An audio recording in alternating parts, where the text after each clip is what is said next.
शुक्ला जी जल्दी से एक जवाब दीजिए, फिर आगे जाऊंगा। अंजना जी, दिसंबर 2000 में श्रीमंत बाला साहब ठाकरे ने सामना को एक इंटरव्यू दिया। उसमें उन्होंने कहा कि मुसलमानों का मताधिकार छीन लिया जाएगा तो कोई उनको जो है उनके पास तुष्टीकरण करने नहीं जाएगा। इस पर मुकदमा भी करने की बात उस समय हुई थी, कांग्रेस की सरकार ने किया था। तो बाला साहब ठाकरे उसमें बांटने काटने की बात कर रहे थे। बाला साहब ठाकरे ने मुझे इंटरव्यू देकर कहा कि हमको वज्रमूठ बनना चाहिए, अलग अलग नहीं रहना चाहिए, बंटेंगे तो हम काटे जाएंगे। बाला साहब ठाकरे ने ये 2010 का इंटरव्यू मुझे खुद दिया हुआ उन्होंने। तो बाला साहब ठाकरे गलत थे और उद्धव ठाकरे को ज्यादा समझ में आ रहा है, और बाला साहब ठाकरे के पुत्र हैं वो तब हम जो कहते हैं कि बाला साहब ठाकरे की शिवसेना नहीं है, स्वीकार लीजिए आप, ये सोनिया जी की शिवसेना है, ये बाला साहब ठाकरे की नहीं है। आप सोनिया सेना हो गए हो, हम सोनिया सेना कह देते हैं, आप चिढ़ जाते हो, और सत्य जो है आप स्वीकार लेते हो धीरे धीरे। अब आप स्वीकार रहे हो ना, चूंकि डायरेक्ट अटैक है, आप इसका जवाब दे दीजिए तिवारी जी। आपका कोई लेन देन नहीं है। एक मिनट, ये देखो अंजना जी, आप थाने में है, एक छोटा सा जवाब दे दीजिए, फिर मैं जाऊंगी आलोक शर्मा के पास। अरे भाई, आप है ना थाने, ये मनसुख हिरेन की हत्या का जगह है जहाँ से अरेस्ट होने के डर से ही एकनाथ शिंदे इनके तरफ गए हैं, और ये गद्दारों की भूमि है। मैं अभी बता रहा हूँ, ये बीजेपी वाले बाला साहब ठाकरे का इतना प्यार गद्दारों की भूमि है, कैसी बात कर रहे हैं, क्या बोल रहे हैं? थाने को गद्दारों की भूमि कर देंगे? यहाँ पे सब लोग रहते हैं भाई, थोड़ी एक जगह। अरे छत्रपति शिवाजी ने वहीं से शुरू किया है। पहला किला ठाणे का ही जिला था, कल्याण का किला। पहला किला छत्रपति शिवाजी ने ठाणे स्थित कल्याण का किला ही जीता था। क्या कह रहे हैं आप? क्या तिवारी जी, आप शिवाजी के बारे में ऐसा बोल रहे हैं? अरे थोड़ा सा बोलने दो मुझे, प्रेम शुक्ला। आलोक शर्मा जी अब रुकिए, अब किशोर जी रुकिए प्लीज सर। आलोक जी देखिए, एक गंभीर अगर एंगल पर चुनावों को हम देखें तो लोकसभा के बाद हरियाणा बहुत बड़ा टेस्ट माना जा रहा था। ज्यादातर रिजल्ट्स ये मान रहे थे कि कांग्रेस अच्छा करेगी, लेकिन वहां पर आप लोग फिसल गए और बीजेपी की फिर से सरकार बनी। क्या आप लोगों ने पोस्ट हरियाणा कोई एनालिसिस करके उस स्ट्रैटेजी को महाराष्ट्र में अपनाया है? जैसे कहते हैं ना कि जहां पर आप चुनाव में आप शिकस्त खाते हैं, वहां से आप एक सीख के साथ आगे बढ़ते हैं। कुछ ऐसी स्ट्रैटेजी में बदलाव जो आपने किया हो हरियाणा टू महाराष्ट्र? देखिए, मुझे लगता है कि हरियाणा में जो भी हुआ वो देश के सामने है, उस पर बहुत से प्रश्न चिन्ह भी हैं। वोट कैसे बटे, क्या हुआ, क्यों हुआ, इलेक्शन कमीशन पे भी तमाम सवालिया निशान हैं। आज उसका जिक्र करने का विषय नहीं। जहां तक बात वहां से सीख की है, तो जरूर हमने बहुत सी चीजें वहां से सीखी हैं, और चाहे उसमें फॉर्म 17C को किस तरह से लेना है, एक एक एजेंट को समझाया जा रहा है, यहाँ तक के तमाम चीजें वो भी समझाई जा रही हैं कि बीजेपी के किस तरह से जो विभाजनकारी वक्तव्य हैं उनकी तरफ ज्यादा अपने आप को नहीं लेकर जाना है।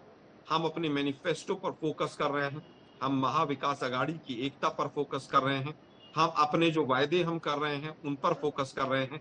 हम बदलापुर की घटना लोगों को बता रहे हैं कि क्या क्या हुआ।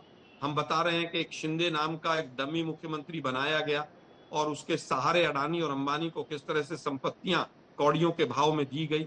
हम बता रहे हैं कि एक डमी मुख्यमंत्री बनाकर किस तरह से महाराष्ट्र के हकों को छीनकर गुजरात की तरफ डाइवर्ट किया गया। हम बता रहे हैं कि 25 लाख रुपए का जो बीमा हम देंगे उससे क्या फायदा होगा। 3000 रुपए किस तरह से महिलाओं के अकाउंट में आएंगे। 7000 रुपए क्विंटल किस तरह से सोयाबीन के दिए जाएंगे। हम अपना पॉजिटिव एजेंडा लेकर जनता के बीच में हैं, और ये लोग अभी भी बाला साहब ठाकरे ने वो इंटरव्यू दिया था, उसमें ये कहा था, उसमें इसलिए हमें वोट दे दो। अरे भाई, 11 साल हो गए आपकी सरकार को चलते हुए। अब आप बताइए ना कि आपने क्या किया महाराष्ट्र के लिए। आप बताइए देश के लिए क्या किया। आप घुसपैठियों की, अभी हेगड़े साहब बात कर रहे थे, भाई घुसपैठियों को रोकने का काम तो केंद्र सरकार का है, और केंद्र सरकार उसमें फेल रही है कि बॉर्डर सिक्योरिटी का काम राज्यों का तो नहीं है। उसके बाद भी आप लोग देश की जनता को गुमराह करते घूम रहे हैं। आप बताइए कितने बांग्लादेशी घुसपैठिए हमने वापस भेजे। मैं बताता हूं कि जब 2013-14 में हमारी सरकार थी तो 89,000 बांग्लादेशियों को वापस डिपोर्ट किया था। आप एक एक साल का व्हाइट पेपर लाकर रख दीजिए। आपका केवल एक एजेंडा है, हिंदू मुस्लिम करना। फलाने ने ये कहा था, ढिकड़े ने कहा था। अरे भाई, आप बताइए ना, किसानों की आय डबल हो गई क्या महाराष्ट्र में? किसानों की सुसाइड रेट 47% क्यों बढ़ गई? जरा इसका उत्तर दीजिए ना। फलाने ये कहा, उसने ये कहा, मौलाना ने ये कह दिया, पंडित जी ने ये कह दिया। अरे भाई, इन चीजों से बाहर निकलिए। तो हमने ये सीखा है कि हमें अपने पॉजिटिव एजेंडे पर आगे चलना है। जो कमियां हरियाणा में हमारे अंदर रही होंगी उनको हमने काफी हद तक दुरुस्त किया है। आज तो ये लोग पूरी तरह से, जिस तरह से ऐसे ऐसे लोग जिनके ऊपर आरोप लगाते थे भ्रष्टाचारी हैं ये, उनको साथ लेकर चल रहे हैं। जिनके ऊपर आरोप लगाते थे कि इनके लिंक जो है दाऊद से हैं, उनके साथ एनसीपी ने उनको टिकट देकर चुनाव में लड़ा रही है, उसके बावजूद ये गठबंधन नहीं तोड़ रहे हैं। हम अपने गठबंधन को मजबूत किए हुए हैं। हमारी एक भाषा है, इनके अंदर पूरी तरह से आपस में लड़ाई मची हुई है। और योगी आदित्यनाथ जी को तो मैं पुनः कहूंगा, एक पद, एक मिनट भी महाराष्ट्र की भूमि में रहने का हक नहीं है। जाइए उत्तर प्रदेश की जनता से माफी मांगिए सबसे पहले। जवाब दीजिए इसका प्रेम शुक्ला जी। प्रेम शुक्ला जी, पहले आपस में विकास युक्ति में लड़ाई पहले और विकास की बात योगी इन्होंने की आदित्यनाथ को कि माफी 11 मांगनी वर्षों में चाहिए। इन्होंने नहीं हम अब तो भाई यहाँ इटली वाले आके रह सकते हैं, यूपी वाले थोड़े रह सकते हैं। राहुल गांधी कहते हैं कि यूपी वाले मुंबई आके भीख मांगते हैं, और खुद कश्मीर में क्या यूपी में भीख मांगने आए थे उनके पुरखे? हाँ, आप कौन सी भाषा बोल रहे हैं? यूपी वाले यहाँ आ नहीं सकते और इटली वाले आएंगे यहाँ? रोम पुत्रों के लिए जगह है, राम पुत्रों के लिए जगह नहीं है। गजब बातें करते भाई, गजब की भाषा है। इनके लोग जो है वो डिवाइन जो है, बड़े हैं वो, उनको तो उनके बारे में बोल नहीं सकते हैं, और ये सबके बारे में सब पर कचरा फेंकेंगे। क्यों बीच में बोल रहे? मैं सुन रहा था ना आपको। काहे अभी अब आप जो है चिल्लाने आलोक लगे। जी, अब सुनिए। मैं सुन रहा था ना आलोक जी, आपको। सुनिए। सुन रहा था ना मैं आपको शांति से, संयम पूरा से। कीजिए, पूरा संयम कीजिए, क्यों प्रेम टूट शुक्ला जी जाता फिर आपका जवाब भाई? देंगे। धैर्य क्यों टूट जाता है आपका? हाँ, अभी मैं विकास की बात कर रहा हूँ। 1972 में जो है यहाँ पर इस कोस्टल रोड बनाने की योजना बनी थी। इंदिरा गांधी के कार्यकाल में इंदिरा गांधी चली गई, राजीव गांधी चले गए, सोनिया जी का कार्यकाल पूरा हो गया, राहुल गांधी की राजनीति का आधा जीवन समाप्त हो गया, कोस्टल रोड नहीं बना था। लेकिन ये आदरणीय देवेंद्र फडणवीस और एकनाथ शिंदे की सरकार है जिसने कोस्टल रोड साकार किया। अटल सेतु 1964 की परियोजना थी, जब नेहरू जी जो है इस देश के प्रधानमंत्री थे। उसके बाद इंदिरा जी बनी, उसके बाद राजीव जी बने, सोनिया जी, राहुल जी आ गए। आप नहीं बना पाए, हमने नावा सेवा ट्रांसलिंक बनाया, उसको अटल सेतु का नामकरण किया हमने। आपने 11 किलोमीटर मेट्रो बनाई थी, हमने 354 किलोमीटर जो है मेट्रो की लाइनें शुरू हो गई, सिर्फ एक लाइन चली थी। आपने क्या किया? मेट्रो का काम रोक दिया, अटल सेतु का काम रोक दिया, कोस्टल रोड का काम रोक दिया, समृद्धि महामार्ग का काम रोक दिया। सारे काम रोकने का आपके पास जो है वो आपके खाते में 2.5 वर्षों में आपका मुख्यमंत्री 2 दिन जो है वो मुख्यमंत्री कार्यालय जाता है। खिचड़ी में घोटाला आप करें, कोरोना के समय खिचड़ी उसमें घोटाला कर दिया, कोरोना के समय जो शेल्टर्स बने उसमें घोटाला कर दिया, कोरोना के लिए जो है जो औषधियां बटी उसमें घोटाला कर दिया। आप मनसुख हिरेन का नाम ले रहे थे, किशोर तिवारी। मनसुख हिरेन की हत्या किसने की? सचिन वाजे ने की। सचिन वाजे को रीइंस्टेट किसने किया? उद्धव ठाकरे ने किया। क्यों रीइंस्टेट किया? क्योंकि वो शिवसेना में उनका कार्यकर्ता बन के काम कर रहा था, और 100 करोड़ रुपए वसूली जो है उद्धव ठाकरे के मुख्यमंत्रित्व काल के दौरान के श्रीमान अनिल देशमुख जो उस समय के गृह मंत्री थे, वो वसूली का जिम्मा दे के बैठे थे। और ये एनआईए ने बाकायदा जो है कि आपके पर एफआईआर रजिस्टर की, सीबीआई की जांच हुई आपकी कि आपने 100 करोड़ रुपए की वसूली सचिन वाजे को दी थी, और उसी वसूली के चक्कर में मनसुख हिरेन जैसे निर्दोष की हत्या कर दी गई। ये आपका ये रिपोर्ट कार्ड है आपका। क्या बातें आप कर रहे हैं भाई? विकास की आप बात करेंगे महाराष्ट्र में? किशोर जी, हम बात करेंगे क्योंकि हमने विकास किया है, हमने दिखाया है। किशोर जी एक जवाब दे दे, फिर कृष्णा हेगड़े जी आ रही हूँ। किशोर जी बोलिए, बोलिए, बोलिए। देखिए, मैं अंजना जी बहुत गंभीरता से बोल रहा हूँ। 2.5 साल से इनकी सरकार है। प्रेम शुक्ला, मैं आपको अभी भी बताता हूँ, केंद्र में तुम्हारी 5 साल के लिए सरकार आई है। आपने जितने भी गंभीर आरोप लगाए, अगर उसमें कोई भी तथ्य है तो इन सब नेताओं को जेल में डालो। लेकिन आलोक शर्मा जी, मैं आपको बोल रहा हूँ, जेल गए थे, बेल पे हैं। अरे थोड़ा बात, जेल गए थे, बेल पर हैं। अरे भाई रुको थोड़ा, मेरे को रुकिए, जेल खिचड़ी गए खिचड़ी थे, का आपको बता रहा हूँ। अंजना जी इनको थोड़ा बेल पर है। ठीक है, अंजना जी जरा बताओ इनको शुक्ला कि जी, मैं शुक्ला बोल जी देता हूँ। प्लीज बोलिए। हाँ, ये देखो, बोलो तिवारी, आलोक शर्मा तिवारी जी, जी बोलिए। आलोक शर्मा जी, इंदिरा जी का जमाना आ गया है। पश्चिम विदर्भ भाजपा मुक्त होने को जा रहा है। पूर्व विदर्भ में चंद्रपुर, भंडारा, नागपुर, ये भी भाजपा मुक्त होने को जा रहा है। केवल एक विधायक इनका रणधीर सावरकर चुन के आने का है। देवेंद्र फडणवीस अगर नागपुर से चुन के आ गए तो वो आश्चर्य होगा। वहां बीजेपी के विधायक विनोद गुर्दे पाटिल का बच्चा प्रफुल्ल गुर्दे पाटिल जीत रहा है, और ऐसी परिस्थिति में कैसा होगा तिवारी जी, बीजेपी का? मुझे बहुत तिवारी चिंता जी, लगी है प्रेम शुक्ला, एक चिंता बहुत लगी है। अच्छा डायलॉग मुझे मुझे बहुत शरद पवार जी चिंता का लगी याद है। आया। एक सेकंड दिखाइए इनको मेरे साथ। अरे तिवारी जी, इतना चिंता आप कर रहे हैं, अच्छी बात है, लेकिन एक बार जब कृषि मंत्री थे मुझे लगता है शरद पवार जी, तो उनसे ऐसे ही किसी बात पर किसने सवाल पूछा तो उन्होंने कहा कि मैं कोई भविष्य वक्ता नहीं हूं, भविष्यवाणी नहीं कर सकता हूं।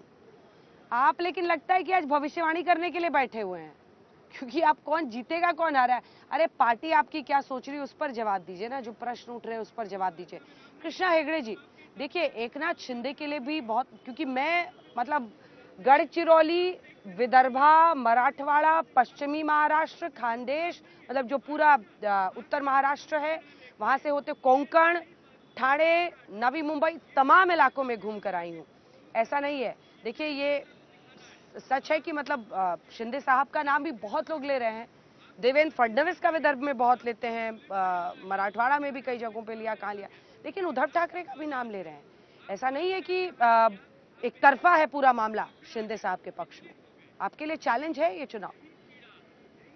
देखिए अंजना जी, ऐसा है कि कोई भी इलेक्शन है वो आसान नहीं होता, लेकिन लोग भी समझदार है, वो जानते हैं कि कौन से पार्टी ने काम किया और कौन से पार्टी घर पे बैठी थी, कौन से पार्टी ने हिंदुत्व का मुद्दा छोड़ा। मैं अभी अभी सभी डायलॉग दे रहे तो मैं भी एक डायलॉग दे ही देता हूँ। तो एक पिक्चर का डायलॉग है, एक बार कमिटमेंट कर लिया तो फिर खुद की भी नहीं सुनता। ये उद्धव ठाकरे जी की हालत ऐसे हो गई। पहले 2019 में आए, भारतीय जनता पार्टी के साथ महाराष्ट्र में इलेक्शन जीते, कमिटमेंट भूल गए, कांग्रेस के साथ चले गए, फिर हिंदुत्व छोड़ दिए, फिर मंत्रालय जाना छोड़ दिए, फिर उन्होंने राम मंदिर छोड़ दिया, फिर सनातन छोड़ दिया, फिर सावरकर छोड़ दिया। तो ऐसे उद्धव ठाकरे जी का कमिटमेंट है। अभी महाराष्ट्र की जनता, देश की जनता देख रही है ना, क्या तुमको कौन एक काम नाथ कर रहा है, शिंदे ने कौन नहीं छोड़ काम दिया। कर रहा है। नहीं तुमको नहीं, एक अरे नाथ वो शिंदे ने अरे वो छोड़ छोड़िए दिया। ना। नहीं, अरे मुझे एक छोड़ नाथ दिया, शिंदे मुझे ने कोई इनको छोड़ एक अरे अरे एक नाथ शिंदे ने इनको छोड़ दिया, इनको टिकट दी देखिए, और रामदास आठवले को बात की, और बाद नहीं में नहीं, देखिए अच्छे रामदास अच्छे, आठवले से बीजेपी ने अरे वापस यार ली। अब बीच ठीक है, में ठीक है तिवारी जी, मुझे, बीच में मत बोलिए, आवाज नीचे कीजिए, जल्दी पूरी कीजिए, मुझे जाना आ गया। कृष्णा जी, देखिए हमें कोई गम नहीं है, एक सच्चे कार्यकर्ता की ये निशानी है कि पार्टी के लिए काम करती रहे, लेकिन आप आपके भविष्य का सोचिए, आपके पार्टी का भविष्य का सोचिए। आपने तो आइडियोलॉजी छोड़ दिया, आप औरंगजेब फैन क्लब के मेंबर बन गए। अभी आप तो पहला सोनिया सिन्हा था, अभी तो आप मुसलमानों के साथ रह गए। अभी आपका तो अभी एमआईएम के साथ बाकी है खाली गठजोड़, दूसरा कुछ बचा नहीं है आपके पार्टी का। अडानी ऐसा फैन हो गया क्लब है। ठीक है। देखिए आलोक बाला शर्मा जी, साहब जल्दी से ठाकरे एक बार जी, दिखाइए आलोक बाला जी, साहब ठाकरे आलोक जी जी भी को क्या दिखाइए। सोचते होंगे, क्या आलोक जी, सोचते आज होंगे मैंने बाला साहब। नाना पटोले का भी इंटरव्यू किया, जो कि कांग्रेस पार्टी के महाराष्ट्र के अध्यक्ष है। मैंने बोला कि क्या आप लोग को भी चैलेंज ये मिलता है, क्योंकि कई जगहों पर उद्धव ठाकरे के इस फैसले को लेकर भी प्रश्न आते हैं, आपके लिए भी उतना ही अननेचुरल अलायंस है? कांग्रेस पार्टी हमेशा शिवसेना के खिलाफ लड़ती रही, और फिर उद्धव ठाकरे के साथ आप लोग इस बार चुनावी मैदान में है, मतलब साथ मिलकर महाविकास अघाड़ी का पहला विधानसभा चुनाव है ना ये। तो आपको भी जनता के लिए को कन्विंस करना, क्योंकि आप शिवसेना से हमेशा पारंपरिक रूप से लड़ते रहे और इस बार उद्धव ठाकरे के साथ चुनाव लड़ रहे हैं। देखिए मुझे लगता है अंजना जी, तमाम पार्टियां साथ रही, तमाम पार्टियां दूर हुई। बीजेपी की सबसे पुरानी अलायंस थी शिवसेना, लेकिन शिवसेना के तमाम लीडर्स ने यही कहा कि बीजेपी ने हमें धोखा दिया, और धोखा किस रूप में दिया वो तमाम मीडिया चैनल्स ने दिखाया। 50-50 खोखे की चोरी की सरकार चला रहे हैं ये लोग, और बात करते हैं भ्रष्टाचार की। इलेक्ट्रोल बॉन्ड का पैसा खा के, पीएम केयर्स फंड का पैसा खा के सरकारें गिराते हैं ईडी सीबीआई से, और ये लोग भ्रष्टाचार की बात करते हैं। अटल सेतु की दरारें भी याद होंगी, 1200 रुपए टोल लगा के अटल सेतु के ऊपर दरारें भी जनता ने देखी है। छत्रपति शिवाजी महाराज की मूर्ति में सैकड़ों करोड़ का गबन कर दिया इन लोगों ने, महाराजा छत्रपति शिवाजी महाराज को भी नहीं छोड़ा, और ये लोग बात करते हैं। आज मैं यहाँ पर वर्धा में हूँ, अंजना जी, वर्धा की चारों सीटें महाविकास अघाड़ी जीतने जा रही है। यहाँ वर्धा की जो मेन सीट है, शेखर प्रमोद बाबू शिंदे, वो कम से कम 20,000 वोटों से जीतते जा रहे हैं। आज भी ये लोग भ्रष्टाचार की बात कर रहे हैं। अगर इतना विकास किया है तो आप जो मुख्यमंत्री आपके रहे हैं, उन मुख्यमंत्री को डिक्लेयर कीजिए कि इनके चेहरे पर हम जो है आज चुनाव में तो जा रहे हैं और हम जीतते हैं तो यही मुख्यमंत्री रहेंगे। आप कहिए ना, लेकिन आपकी नीयत में खोट है। आपने तमाम जो आपके घटक दल थे उनको भी समाप्त कर दिया है। कुछ चीजें ऐसी ठीक है। होती हैं जिन पर वैचारिक ठीक है। मतभेद होते हैं। कॉमन मिनिमम प्रोग्राम में तमाम चीजों को साथ लेकर पहले भी चले थे, ठीक है। आगे भी ठीक है। चलेंगे अब और आलोक जी, महाराष्ट्र का आलोक जी, विकास थोड़ा करेंगे। टाइम थोड़ा कम है।